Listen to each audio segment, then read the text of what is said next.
Hello दोस्तों, RM classes में आपका स्वागत है।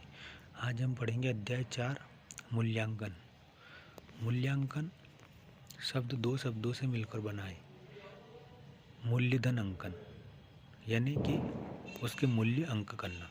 शाब्दिक अर्थ है मूल्यों को निश्चित करना। परिभाषा: मूल्यांकन वह निर्णय एवं विश्लेषण है जो विद्यार्थियों की कार्य की प्राप्त सूचनाओं को से निकलता है।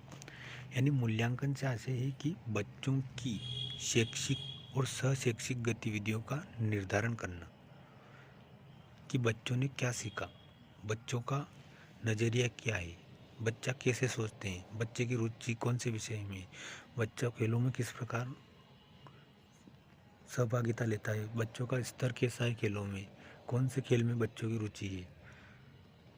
इस प्रकार से मूल्यांकन के माध्यम से बच्चों की शैक्षिक और सहशैक्षिक क्रियाओं का निर्धारण किया जाता है।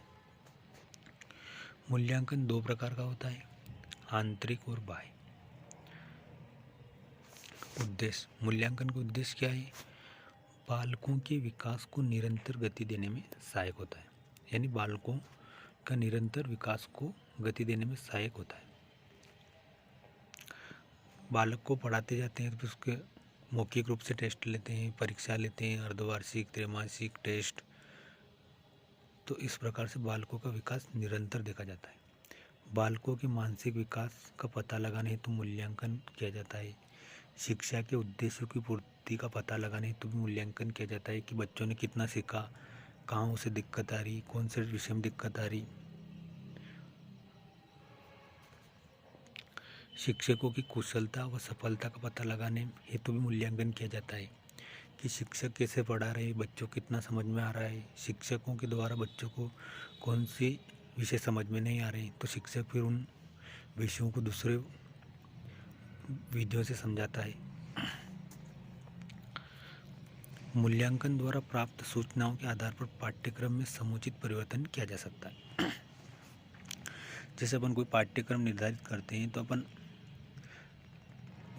उस समय विषय निर्धारित कर देते हैं, फिर बच्चे को पढ़ाते समय देखते हैं कि बच्चों के ये विषय कक्षा 6 का विषय है तो ये बच्चों के समझ में आ रहा है कि नहीं आ रहा है, कि कक्षा 3 का विषय है और उसमें अपन ने उच्च लेवल के प्रश्न दे दिए तो बच्चों को नहीं समझ में आ रहे। तो इस प्रकार अपन विषय में पाठ्य पुस्तक की विषय वस्तु में बदलाव कर सकते हैं, उन पाठ को हटा सकते हैं, दूसरे पाठ शामिल कर सकते हैं।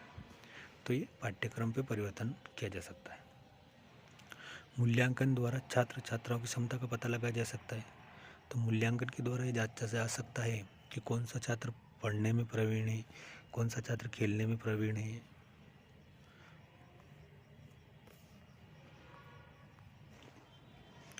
मूल्यांकन की विशेषता: वस्तुनिष्ठता। वस्तुनिष्ठता से आशय है कि शिक्षक की रुचि अभिरुचि का उस विषय वस्तु पर कोई प्रभाव नहीं पड़ना चाहिए।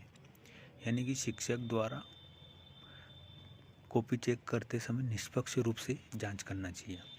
वैधता। वैधता का आशय है कि जिस विषय वस्तु के लिए अपन प्रश्न पत्र बनाते हैं तो उसमें प्रश्न उन्हीं विषय वस्तु से आधारित होना चाहिए। जैसे अपन टीचर की एग्ज़ाम दे रहे हैं कक्षा 1 से 5 तक, तो इसमें कक्षा 1 से 5 तक का लेवल के प्रश्नोत्तर पूछना चाहिए। जैसे एग्ज़ाम MPQ हो रही है और इसमें अपन राजस्थान का GK पूछ रहे हैं तो ये पेपर उसके लिए वैध नहीं है। व्यावहारिकता यानी कि कम खर्चे में ये प्रश्न पत्र बनना चाहिए। विश्वसनीयता यानी कि कितनी भी बार कॉपी चेक करें और बच्चे के 30 उतने ही नंबर आए, यानी कि एक बच्चे के 50 में से 48 नंबर आए और बार बार 10 जनों ने भी उसकी कॉपी चेक कर ली पर उसके नंबर 50 में से उतने ही आए, तो ये उसकी विश्वसनीयता है। विश्वसनीयता यानी कि अंकों की बारंबार आवृत्ति, यानी वही अंक आए, अंक बदलने नहीं चाहिए। विभेदकारिता। विभेदकारिता का आशय है कि बच्चों का मतलब विभेद होना चाहिए। इसमें पढ़ने वाला टॉपर बच्चा, फेल होने वाले बच्चे भी होना चाहिए। मध्यम औसत स्तर के, यानी तीनों प्रकार के बच्चे होना चाहिए। विभेदकारिता का गुण है कि एक जैसा नहीं होना चाहिए कि 100 में से जैसे 30 विद्यार्थी पढ़ रहे हैं और 30 विद्यार्थी के 100 में 100 आ गए, किसी के 100 में से 70 आए, किसी के 100 में से 50 आए, किसी के 20 आए, किसी के 60 आए, तो ये विभेदिकारिता है, यानी कि अलग अलग प्रकार से नंबर आना विभेदिकारिता है।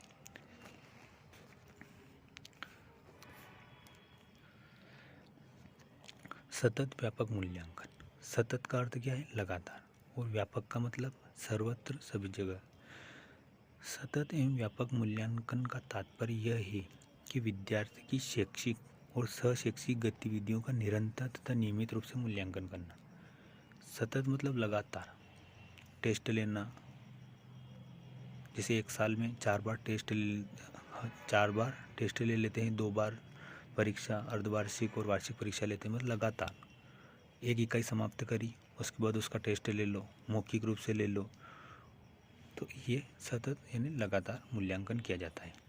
सतत और व्यापक मूल्यांकन का तात्पर्य यहाँ है कि यह विद्यार्थियों की शैक्षिक मतलब शिक्षा से संबंधित, या तो परीक्षा मौखिक या लिखित रूप में लेकर मूल्यांकन करना चाहिए। सहशैक्षिक यानी बच्चे की अभिरुचि, बच्चे की अभिक्षमता, बच्चे की खेलने में रुचि किस में है, उसका नज़रिया देखना चाहिए।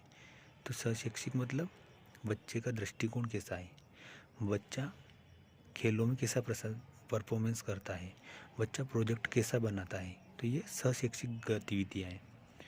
तो शैक्षिक और सहशैक्षिक गतिविधियों के माध्यम से निरंतर तथा नियमित रूप से मूल्यांकन करना ही सतत एवं व्यापक मूल्यांकन कहलाता है। उपचारात्मक शिक्षण।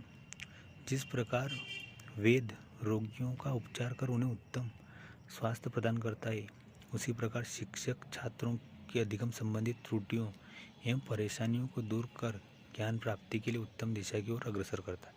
उपचारात्मक शिक्षण का आशय है कि बच्चों की कमियों का पता लगने के बाद उनको दूर करने के लिए जो विधियों या संसाधनों का प्रयोग करते हैं उन्हें उपचारात्मक शिक्षण कहते हैं, यानी बच्चों की समस्याओं का निराकरण करना, जिसे उपचारात्मक शिक्षण कहा जाता है।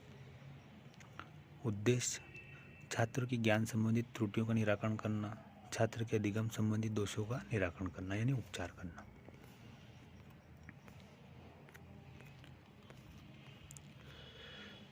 छात्रों को व्यक्तित्व कठिनाइयों को दूर करने में मंद बालकों का आत्मविश्वास जागृत करना।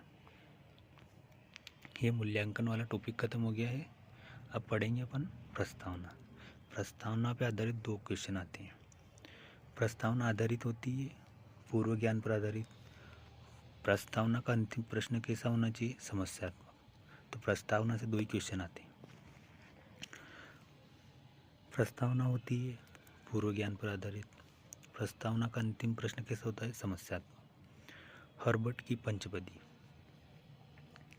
तो हर्बर्ट ने एक पंचपदी योजना बनाई थी। तो उस पंचपदी के 5 प्रकार हैं, उनका क्रम से अपन को नाम याद रखना है। प्रस्तावना, विषयोपस्थापन, तुलना, सामान्यीकरण, प्रयोग। हर्बर्ट की पंचपदी: प्रस्तावना, विषयोपस्थापन, तुलना, सामान्यीकरण, प्रयोग। पाठ योजना का उदय किसके समय हुआ? तो गेस्टाल्टवादियों के समय। ऐसा प्रश्न पूछे कि पाठ योजना का उदय किसके समय हुआ? गेस्टाल्टवादियों के समय।